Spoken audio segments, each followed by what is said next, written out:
आदाब, नमस्कार। वसीम अख्तर और आप देख रहे हैं द लीडर हिंद। यूपी की जिला बरेली में शाम के वक्त दरगाह हजरत स्थित IMC प्रमुख मौलाना तौक़ीर रज़ा खान के आवास के पास फोर्स पहुंचा। उससे खलबली मच गई। उस बैठक पर नोटिस चस्पा कर दिया गया जिसमें मौलाना के गनर बैठे दिखाई दिया करते थे। इसे और इससे सटे भवन को मंदिर की प्रॉपर्टी बताया जा रहा है, जिसके संबंध में मुकदमा चलने की जानकारी सामने आई है। फिलहाल इस प्रॉपर्टी का इंस्पेक्टर कोतवाली को रिसीवर मुकर्रर कर दिया गया है। ये पूरा मामला क्या है बताएंगे मुख्यमंत्री योगी आदित्यनाथ। आज 4 घंटे शहर में रहे हैं। कानूनी व्यवस्था की मीटिंग के साथ बहुत सी विकास परियोजनाओं को हरी झंडी दिखा गए हैं। एक ऐसा काम भी कर गए हैं जिसे राजनीति में बड़ी लकीर खींचना करार दिया जा रहा है। वो काम क्या है जानिएगा। एक दर्दनाक हादसे में मुरादाबाद में तैनात हेड कांस्टेबल की मौत, जबकि 2 महिला कांस्टेबल जख्मी हुई हैं। ये हादसा अक्षर विहार के पास हुआ है। पटेल चौक, जिसका नाम पहले अयूब खां चौराहा था, वहां बने स्काई वॉक से गिरकर एक युवक की मौत हो गई है। 3 लाख चोरी होने के सदमे से भी एक शख्स की जान गई है। खबरें और भी हैं, आइए सभी की तफसील बताते हैं। फतेहगढ़ जेल में बंद मौलाना के आवास पर नोटिस। IMC प्रमुख मौलाना तौक़ीर रज़ा खान के दरगाह हजरत स्थित आवास के ठीक सामने बैठक पर नोटिस चस्पा किया गया है। ये कोर्ट का आदेश है। आवास को मंदिर की प्रॉपर्टी बताया गया है। नोटिस चस्पा करने के लिए प्रशासनिक और पुलिस अफसरों के साथ रात के वक्त फोर्स पहुंचा था। हिंदुवादी नेता नवलीन कपूर वगैरह भी मौजूद रहे। अचानक की गई इस कार्रवाई से खलबली मची दिखी। फतेहगढ़ जेल में बंद मौलाना के आवास के ठीक सामने जहां नोटिस लगाया गया है, वो जगह बैठक के तौर पर इस्तेमाल होती थी। अक्सर यहाँ मौलाना को मिले गनर बैठे दिखाई देते थे। बरेली के बवाल के बाद मौलाना से सुरक्षा छीन ली गई थी। उन पर और IMC के प्रमुख पदाधिकारियों पर विभिन्न थानों में मुकदमे दर्ज हैं। पिछले दिनों ही उनकी हाई कोर्ट से जमानत अर्जी भी खारिज हो चुकी है। अब आकर एक नई कार्रवाई देखने को मिली है। पहले आपको ये दिखाते हैं कि किस तरह से पुलिस ने नोटिस चस्पा किया है, फिर सुनवाएंगे कि लवलीन कपूर और दूसरे लोगों ने इसे लेकर क्या जानकारी दी है। ये नहीं एक और ले आओ। यहीं से तो जहाँ पे ताला लगा है इसके सामने एक और ले आओ।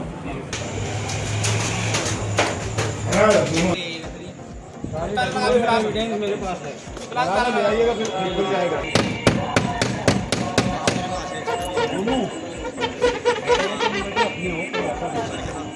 लागे जी काम को फटाफट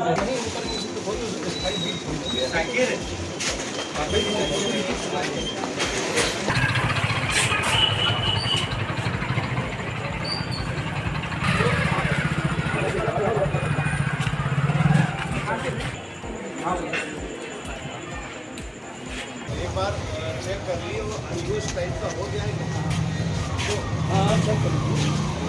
मैं लवलीन कपूर। मामला ये है कि ये लक्ष्मी नारायण प्राचीन लक्ष्मी नारायण मंदिर है, 250 वर्ष पुराना है। और इसमें एक केयर टेकर जो मंदिर के पुजारी रखे गए थे, उनके द्वारा इस मंदिर को फूट करके बेच दिया गया और बड़ी प्लानिंग से बेचा गया। मतलब सन 1978 में 13 अगस्त, तो उस दिन आपने रिपोर्ट लिखवाई कि साहब हमारी मूर्ति चोरी हो गई, सारी मूर्ति हटा दी गई। फिर धीरे धीरे स्वरूप बदल दिया गया मंदिर का, नया दुकानें कर दी गई, दुकानें सब बेच दी गई और ये कहा गया कि हम किराए पे दे रहे हैं। उसके बाद सारी संपत्ति खोज-बोज करने के बाद जो है, अब जो उनके लड़के ने उसके बाद सारी रजिस्ट्री जो है जमाल मियां के नाम कर दी। एक मंदिर को जब मुस्लिम के हाथ बेचा गया तो उसमें एक विरोध प्रकट हुआ, तमाम यहाँ जनता इकट्ठी हुई और उसके बाद वो विरोध जो था उसके फलस्वरूप पुलिस ने यहाँ उठा के उन दोनों को 151 चालान करा। लेकिन जब हमारा मुकदमा कैंसिलेशन का पड़ गया और प्रशासन ने देखा कि ये संवेदनशील जगह है, क्योंकि आला हजरत की एक अच्छी मसलक है, उसके पास में जगह, तो कोई प्रभाव ना बिगड़े, इस लिहाज से 145-46 की कार्रवाई के लिए उन्होंने सिटी मजिस्ट्रेट को भेज दिया, जो आज 3 साल बाद पूरी हुई और फेवर में आया फैसला कि इनको सील करना चाहिए, क्योंकि इससे सद्भाव बिगड़ सकता है मंदिर में गलत एंट्री होने से। आज मंदिर सील हुआ, लेकिन कुछ जगह पे सील करा था, उसी मुद्दे पे बहस हो रही थी, कहाँ सील होना चाहिए कहाँ नहीं होना चाहिए। जब तक सारे मुकदमों का निर्णय नहीं आया तब तक ये प्रशासन में रिसीवर कोतवाल साहब नियुक्त रहेंगे। मैं धर्म प्रकाश और प्रदीप रस्तोगी। ये जो सामने प्राचीन लक्ष्मी नारायण मंदिर का कि जो समय 2023 में इन्होंने अताउर रहमान महफूज हसन खान को विक्रय कर दिया था, संदीप शर्मा द्वारा विक्रय किया गया था, जिसमें हमने उसमें कार्रवाई की थी। थाने द्वारा 145 की रिपोर्ट मजिस्ट्रेट के यहाँ प्रेषित हुई थी। वो मुकदमा 3 साल से चल रहा था, जिसमें माननीय सिटी मजिस्ट्रेट साहब ने अब इसको कुर्क कर वो थाना कोतवाली को रिसीवर नियुक्त कर दिया है, जिसे अब संबंधित थाने कोतवाली द्वारा आज इसे सीज कर दिया गया और पुलिस रिसीवर बैठा दिया गया। नगर निगम में मकान नंबर 74 ये मंदिर के नाम दर्ज है। इसमें ऐसा था, जो संदीप शर्मा के पिताजी थे कुलदीप नारायण शर्मा, कुलदीप नारायण शर्मा के पिताजी थे सीताराम के पिताजी थे हरिराम, तो ये उनके टाइम से सरबराकारी में चला रहा था, यानी केयर टेकर। लेकिन उन्होंने, उनके वारिसानों ने अपना दर्शा के मालिकाना और बेच दिया पुश्तैनी के आधार पे इन लोगों को। इसमें कई मुकदमे विचाराधीन हैं। एक महफूज हसन बनाम धर्म प्रकाश, एक धर्म प्रकाश बनाम महफूज हसन, एक साजी आजमी धर्म प्रकाश साजी आजमी, एक धर्म प्रकाश साहबुद्दीन।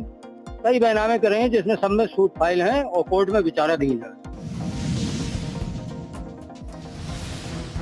60 करोड़ का ऑडिटोरियम पंडित राधेश्याम के नाम। आज जो हुआ राजनीति में उसे ही बड़ी लकीर खींचना कहते हैं। ये बात समझने के लिए थोड़ा पीछे की तरफ लौटते हैं। तब सूबे में अखिलेश यादव की सरकार थी। उन्होंने अंतर्राष्ट्रीय शायर प्रोफेसर वसीम बरेलवी की तजवीज़ पर रुहेलखंड यूनिवर्सिटी में विश्वविख्यात कथावाचक पंडित राधेश्याम फाजिल बरेलवी इमाम अहमद रज़ा खान आला हजरत के नाम पर शोधपीठ कायम करने की घोषणा बरेली आकर की थी। लेकिन ये काम अड़चनों के चलते ज़मीन पर नहीं उतर सका।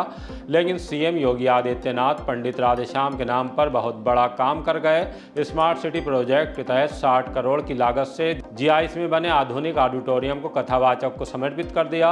वहां उनकी एक प्रतिमा भी लगाई गई है, जिसका अनावरण मुख्यमंत्री के हाथों हुआ। कार्यक्रम को बेहतर तरीके से प्लान किया गया था। जिस तरह से सीएम पंडित राधेश्याम के व्यक्तित्व पर बोले वो भी सुनने लायक है। आज मैं अत्यंत आनंद से अभिभूत हूँ कि हमें बचपन में जिनकी कथा को सुनने, जानने और राधेश्याम रामायण के प्रसंगों के माध्यम से रामलीला के मंचनों को हम लोगों ने बचपन में जो देखा था, अनुभव किया था, आज ऐसे दिव्य महापुरुष की भव्य प्रतिमा को मुझे यहाँ पे अनावरण करने का अवसर प्राप्त हो रहा है।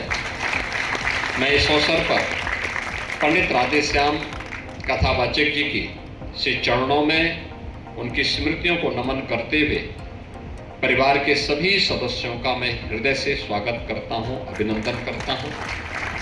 पंडित जी को सनातन धर्मावलंबी युग तुलसी के रूप में उनका स्मरण करते थे। ये मानते थे कि तुलसीदास जी का ही रूप है जो जगह जगह जाकर के राम कथा के माध्यम से सनातन धर्मावलंबियों को जागरूक कर रहा है, जागृत कर रहा है। साधन नहीं थे तब भी वे चाहते थे और अभाव में रहते हुए भी सनातन धर्मावलंबियों के प्रति एक समभाव रखते थे। ऐसी दिव्य विभूति का स्मरण और वह पहचान बरेली को पंडित राधेश्याम जी के माध्यम से प्राप्त हो रहा है। याद करिए, कभी महर्षि वाल्मीकि ने श्री राम कथा के माध्यम से भारत को जोड़ने का काम किया। कोई ऐसा भारतीय नहीं या सनातन धर्मावलंबी भारत के अंदर या दुनिया के अंदर नहीं जो राम के साथ किसी न किसी रूप में अपना संबंध जोड़ता हो। हर भारतीय के मन में, उसके रोम रोम में राम बसे हैं। आप याद करिए ना, इतने वर्ष पहले मध्यकाल में जो कार्य संत तुलसीदास जी कर रहे हैं, त्रेता में जो काम महर्षि वाल्मीकि कर रहे हैं, वही आधुनिक काल में वह कार्य पंडित राधेश्याम जी ने किया।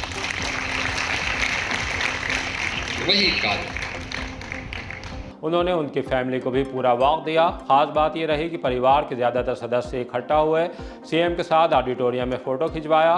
बाद में सर्किट हाउस में भी उनसे बात की। यही वजह रही कि सीएम योगी आदित्यनाथ की प्रशंसा पंडित राधेश्याम की पौत्री शारदा भार्गव ने किन शब्दों में की, वो भी आपको सुनवाते हैं। 15 अक्टूबर 2024 को माननीय मुख्यमंत्री जी से उनके निवास स्थान 5 कालिदास मार्ग पे मिली थी और मैंने इस कार्यक्रम के लिए उनसे निवेदन किया था। उसके बाद मैं उनसे 22 अगस्त 2025 को 12:20 पे उनके निवास स्थान पे मिली और मैंने पुनः उनसे निवेदन किया। उन्होंने स्वीकार किया और आप ताज्जुब करेंगे, अपने ऑफिसर से बोले इन्हें एक कागज पेन दो। मुझसे बोले क्या चाहती हैं, लिख दीजिए। मैंने लिख दिया। बोले जाइए, सब हो जाएगा। और 1 हफ्ते के अंदर उनकी सूचना यहाँ आ गई और सारा प्रशासन इस इंतजाम में लग गया कि मूर्ति बने और ये सब कार्यक्रम। मुख्यमंत्री जी द्वारा पंडित राधेश्याम कथावाचक जी की 11 फीट की मूर्ति का अनावरण किया गया। मुख्यमंत्री जी के लिए मैं एक ही बात कहूंगी, यूपी की जनता के सम्राट, हृदय सम्राट, जन नेता, असामाजिक तत्व और अपराध को समाप्त करने वाले, महिलाओं को सुरक्षा देने वाले, शिक्षा देने वाले, यूपी का विकास करने वाले, सर्वतोमुखी विकास, ऐसे हमारे योगी जी। आज भारत के हर राज्य को एक योगी की जरूरत है।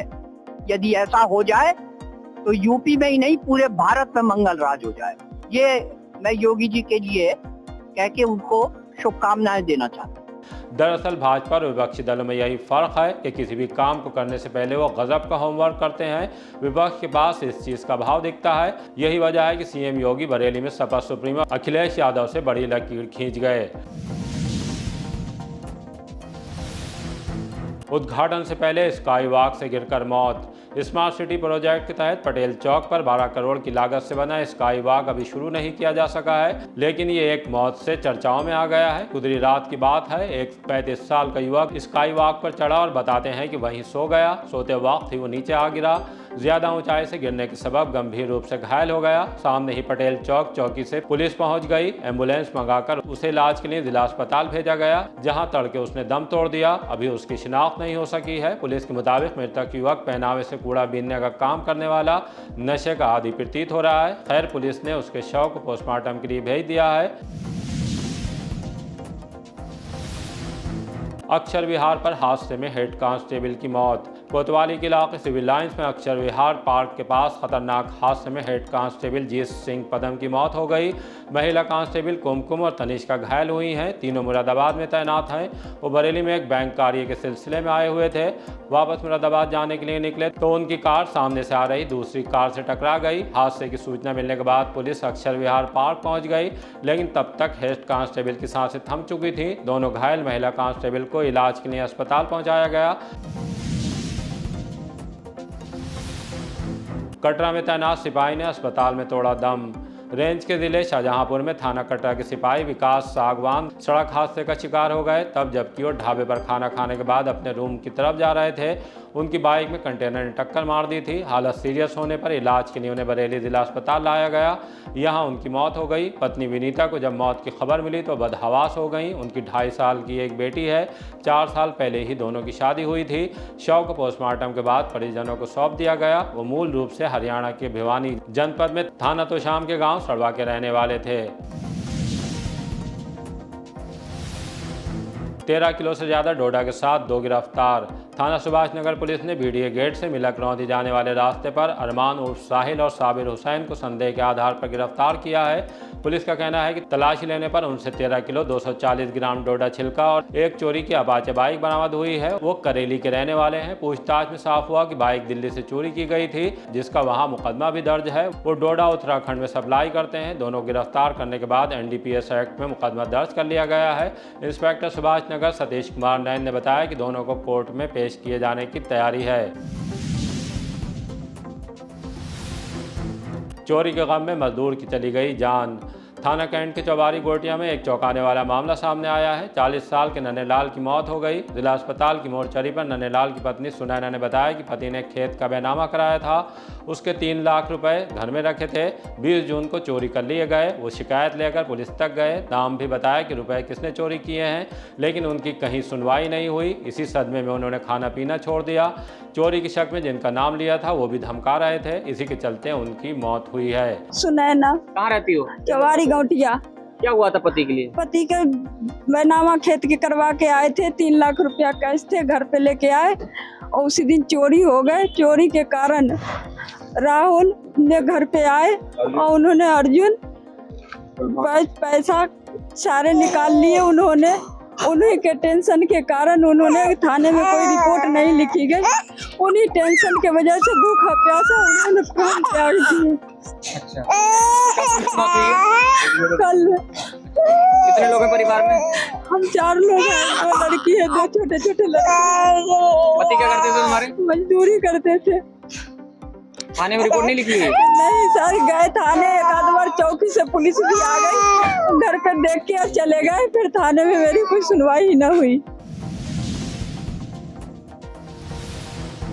मुख्यमंत्री के दौरे से पहले किसान नेता नजरबंद। मुख्यमंत्री योगी आदित्यनाथ के आगमन से पूर्व किसान एकता संघ के राष्ट्रीय अध्यक्ष डॉक्टर रवि नागर को उनके आवास पर पुलिस ने नजरबंद कर दिया। सुबह में ही उनके आवास पर सुभाष नगर थाना पुलिस पहुंच गई। उन्हें बाहर निकलने से रोक दिया गया। नजरबंदी के दौरान किसान एकता संघ की तरफ से मुख्यमंत्री को संबोधित 3 सूत्रीय ज्ञापन सौंपा गया। बरेली बाईपास सिंचाई परियोजना को जल्द शुरू कराने, औद्योगिक विकास के लिए अधिग्रहित की जाने वाली भूमि का किसानों को सर्किल रेट के आधार पर उचित मुआवजा देने और एम्स स्तर का अस्पताल स्थापित करने की मांग की गई है। शूटिंग में दिल्ली जीत आए 3 सगे भाई। दिल्ली के करणी सिंह अंतर्राष्ट्रीय शूटिंग रेंज में आयोजित उत्तर प्रदेश स्टेट चैंपियनशिप में 3 सगे भाइयों फरहान उल्लाह, अकमल जमाल उल्लाह और नादिश उल्लाह ने शानदार प्रदर्शन किया है। 50 मीटर राइफल में गोल्ड और 25 मीटर स्टैंडर्ड पिस्टल में सिल्वर मेडल जीता है। प्रतियोगिता में पुरस्कार पूर्व IAS एवं उत्तर प्रदेश राइफल संघ के अध्यक्ष श्याम सिंह यादव ने वितरित किए। बरेली के रहने वाले तीनों भाइयों ने सटीक निशाने के बूते अपने जिले का नाम रोशन किया है। उन्होंने द लीडर हिंदी को फोन पर बताया कि कोशिश रहेगी आगे भी अपने प्रदर्शन से जिले को गौरवान्वित करा सकें। इसी तरह की ताज़ा अपडेट जानने के लिए देखते रहिए द लीडर हिंदी। विदा लेने से पहले हमारी आपसे गुजारिश है कि हमारी रिपोर्टिंग पसंद आ रही है तो खबरों को शेयर कीजिए और हमारे चैनल को सब्सक्राइब करके हमारा हौसला ज़रूर बढ़ाइए।